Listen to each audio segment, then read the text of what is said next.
मंजिल मिल ही जाएगी भटकते भटकते, गुमराह तो वो हैं जो घर से निकले ही नहीं। नमस्कार। हासिल कीजिए यह अनमोल चीज।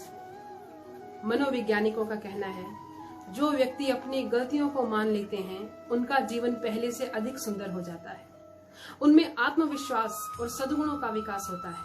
अक्सर लोग दूसरे व्यक्ति की छोटी से छोटी गलती तलाशने में जरा भी देरी नहीं लगाते।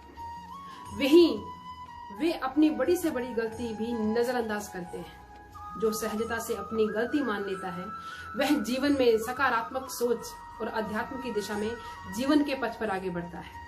अपनी गलती सबके सामने स्वीकार करने का साहस बिरले लोगों में ही देखा जाता है। अधिकांश लोग यही चाहते हैं कि उनकी गलतियां छिपी रहें, दूसरों के सामने प्रकट ना हो। यहाँ तक कि गलती सामने आने पर भी उससे मुकरने में भी देरी नहीं लगाते।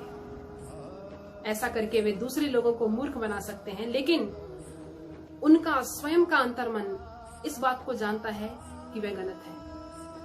कई इंसान जो संकोची प्रवृत्ति के साथ ही संवेदनशील भी होते हैं, उनके अंदर तो यह बात इस हद तक घर कर जाती है कि उनका मानसिक संतुलन अस्त व्यस्त हो जाता है। इंसान को गलतियों का पुतला माना जाता है। यह सार्वभौमिक सत्य है कि हर इंसान कहीं ना कहीं और कभी ना कभी गलती करता है।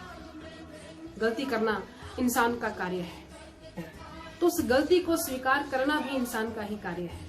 अपनी गलती और जिद पर अड़े रहने वाले व्यक्ति को समाज सम्मान नहीं देता है। ऐसे व्यक्ति जो स्वयं की गलती स्वीकार नहीं करना चाहते, उनमें धीरे धीरे नकारात्मक गुणों का विकास होने लगता है। गलती छिपाने के लिए इंसान को अक्सर असत्य बातों को बोलना ही पड़ता है। ये असत्य बातें ऐसे व्यक्तियों के जीवन का एक अंग बन जाती हैं।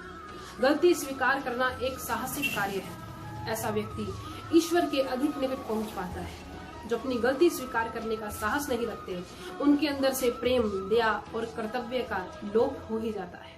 ऐसे लोग अपनी जरूरतों के प्रति उदासीन हो जाते हैं। उनके अंदर एक भावनात्मक खालीपन उत्पन्न हो जाता है। यह भावनात्मक खालीपन इसलिए होता है क्योंकि वे अपनी गलती को सबसे छिपा कर रखते हैं, उसे किसी के साथ बांटते नहीं हैं। हर गलती को सुधारा जा सकता है। इंसान गलतियों से सीखकर ही आगे बढ़ता है और जीवन में सफलता पाता है।